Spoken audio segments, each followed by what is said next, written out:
Magandang araw sa inyo lahat at ngayon aking itatalakay sa kontemporaryong panahon ng dalaginding ni Inigo Ed Regalado. Konteksto ng panahon, ayan, so ang mga manunulat ay naglalantad ng totoong mga pangyayari upang mamayani ang realismo at mga dulang Pilipino ay nagniningning sa panahong ito dahil sa pagkalat nito mula sa mga paaralan hanggang sa mga tanghalan. Ayan, so sa kontemporaryong panahon, sa panahong ito ay mas nagiging makatotohanan at realistiko ang mga akdang pampanitikan. So, ipinapakita sa mga kwento ang totoong kalagayan ng lipunan, damdamin ng tao at mga suliraning kinakaharap ng karaniwang mamamayan. So, ang akdang Dalaginding ay isang magandang halimbawa ng realismo sa panitikan dahil ipinakita nito ang tunay na halimbawa o mukha ng pag-ibig, kabataan at kahirapan sa lipunang Pilipino. Ayan. At mako tayo dito sa buod ng Dalaginding. So, ang kwentong ito ay tungkol sa isang dalaginding na nagbebenta ng sampagita na umiibig sa isang binata na parating bumibili sa kanya ng sampagita. Ayan, no. So, para sa kaalaman ng lahat, no. So, aking ikikwento ang buod ng Dalaginding at hinihingi ko ang inyong pakikinig sa aking pagpapaliwanag ngayon patungkol dito sa buod. So, ayan. So, ang Dalaginding ang kwento ay umiikot kay Ineng. Ayan, no? So, isang dalaginding o dalagang kabataan na nagbebenta ng sampagita sa Maynila upang matulungan ang kanyang ina sa pang-araw-araw na pamumuhay. Ayan, so, sa kanyang pagtitinda, nakilala niya si Daniel. Ayan. So, isang binatang madalas bumibili ng kanyang mga bulaklak. Ayan. So, meron siyang suki. Si Daniel ang kanyang suki sa sampagitan. No? So, habang tumatagal, nabuo ang pagmamahalan sa pagitan nilang dalawa. Ayan, sana all umiibig talaga si Ining, no? So, ngunit dahil sa kanilang magkaibang katayuan sa buhay, dumaan sa pagsubok ang kanilang ugnayan. Ayan, sinubok sila ng panahon. Ayan, nais ni Ineng na maging tapat sa kanyang ina at sa mga pagpapahalagang itinuro sa kanya. Subalit, nanaig ang kanyang damdamin kay Daniel. Sa huli, pinili pa rin niyang sumama sa kanyang minamahal. So, ayan, pinili pa rin niyang sumama sa kanyang minamahal kahit ito'y nangangahulugang ng pagtalikod sa kanyang dating buhay. Ayan, so, ang kwento ay nagtatapos sa paglisa ni Ineng na sumisimbolo ng pagbabago at sakripisyo ng dulot ng pag-ibig. Kaya ang Dalaginding ay isang kwento ng dalisay, ngunit mapanganib na pag-ibig.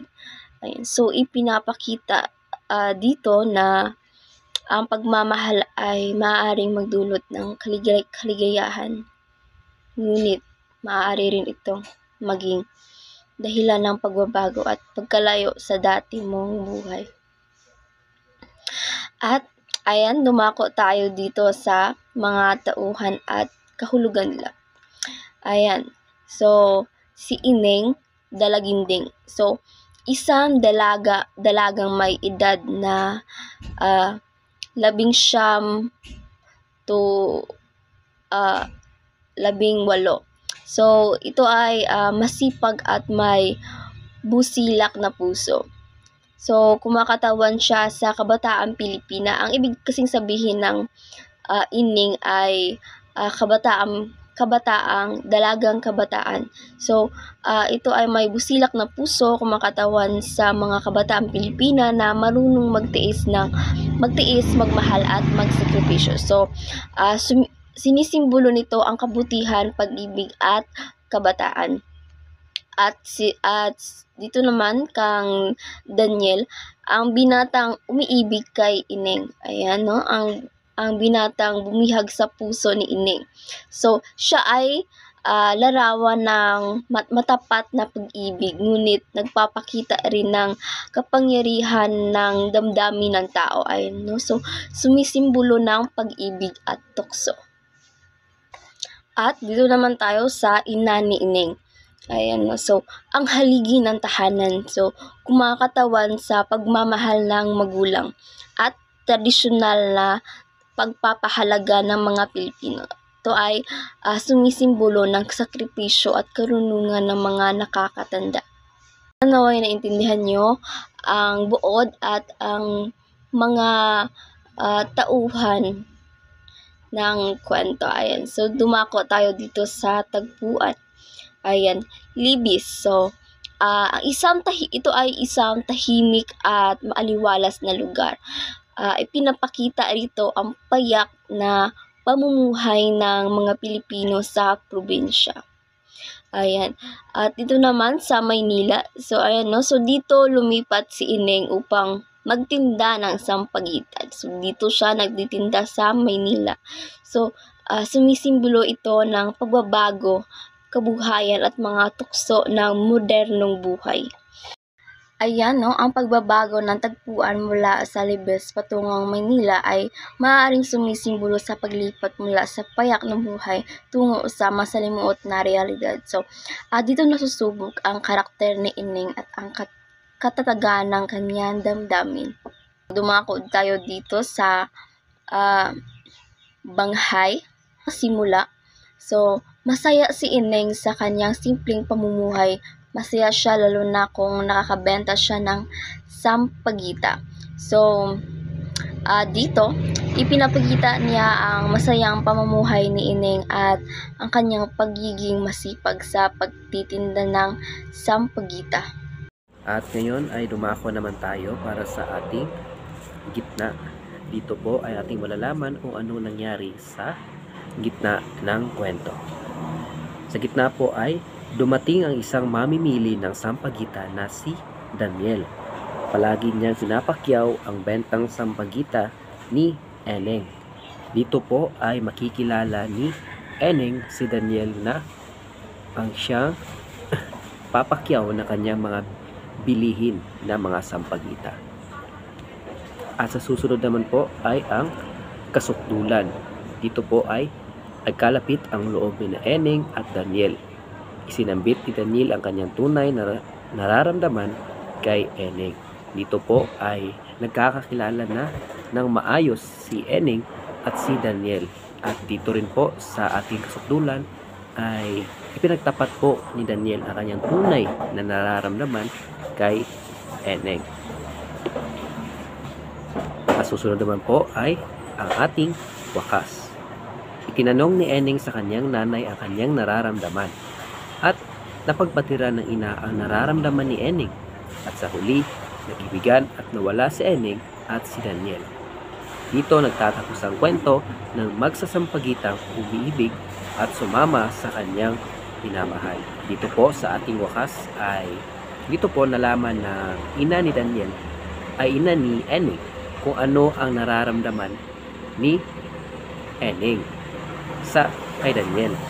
Dito rin po ay napagtanto ng ina ni Eneng na meron parang nararamdaman na pag-ibig ang kanyang anak sa pumapakyaw sa sapanggita ni Eneng. Sa susunod naman po ay ang ating aral. Ang mga aral sa dalaginding ni Inigo Edregolado ay una, ang tunay na pag-ibig. Ang kwento ay nagpapakita ng tunay na pag-ibig na hindi nagbabago kahit na may mga pagsubok at pagbabago sa buhay. Ang kwento po na dalaginding ay nagpapakita po ito ng tunay na pag-ibig na kahit po ay magkaiba po sila, si Daniel ay isang may kaya at nag-aaral bilang doktor, samantalang si Eneng naman ay ang trabaho lamang ay isang tagabenta ng sampagita. Ngunit kahit na magkaiba, malaki ang kanilang pinagkaiba, ay nanaig pa rin po ang kanilang pagmamahalan. Ang pangalawa naman po ay ang pagmamahal na walang kondisyon. Ang pagmamahal ni Daniel kay Eneng ay walang kondisyon at tunay kahit na hindi niya ito nakasama. Makikita po at mababasa po natin sa kwento ng dalaginding na kahit na po ay parati lang po nakakasama ni Daniel at nakikita ay tunay po ang pagmamahal ni Daniel kay Eneng dahil nakikita niya lamang po si Eneng kung siya po ay bibili ng sampagita. Ayun po. Sa pangatlo naman po ay pag-ibig na nagbibigay buhay. Ang kwento ay nagpapakita ng pag-ibig na nagbibigay buhay sa mga tao at nagpapalakas sa kanilang loob. Dito po ay kung ating nabasa ang kwento ng dalaginding ay nagpapakita po roon na kapag nalaman po ni Eneng na nandyan po si Daniel ay syempre nasisiyahan po siya kagaya po na nakalagay rito na nagpapalakas ng loob dahil po umibig din po siya kay Daniel kaya po kapag nakikita niya po si Daniel ay syempre lumalakas po ang kanyang loob at nagaganahan po siyang magbenta ng sampagita. Hindi lamang po na pinapakyaw ni Daniel ang kanyang binibenta ay syempre po dahil umibig po siya roon.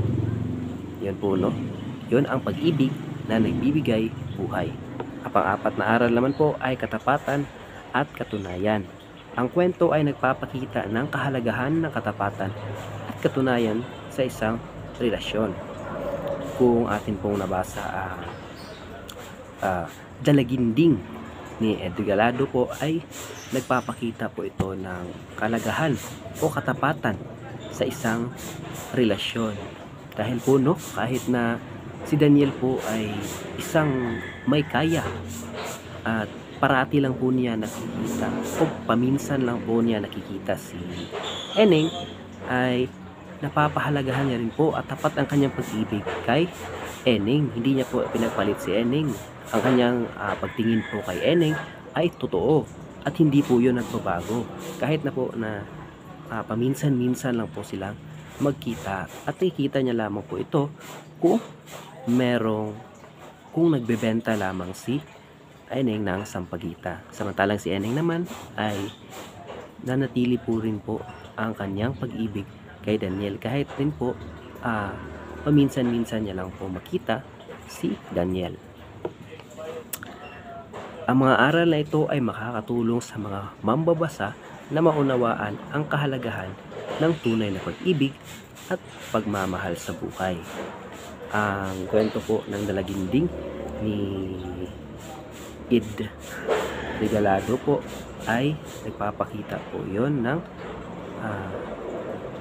tunay na pag-ibig at atin pong maunawaan doon po na mahalaga po ang tunay na pag-ibig at pagmamahal sa ating buhay. Makatulong po ito sa ating mga magbasa na malaman kung ano nga ba ang tunay na pag-ibig. Yan po ang nais iparating ng may aklat. Sa konklusyon po, ang kwento ay umiikot sa tema ng pag-ibig at kung paano ito maaaring magdulot ng pagbabago sa buhay ng isang tao.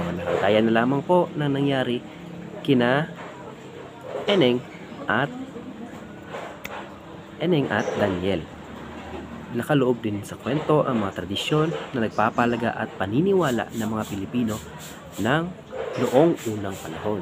Sa kwento po ay nalaman po natin ang mga tradisyon o mga ginagawa ng mga tao doon upang mapaibig at kung paano po lapitan ang kanilang mga iniibig noon. Atin pong nakita doon na sinuyo ni atin pong mabasa ay sinuyo po ni Daniel si Eneng upang mapaibig po ito.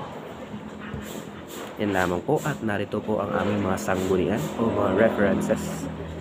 At yan lamang po. Maraming salamat.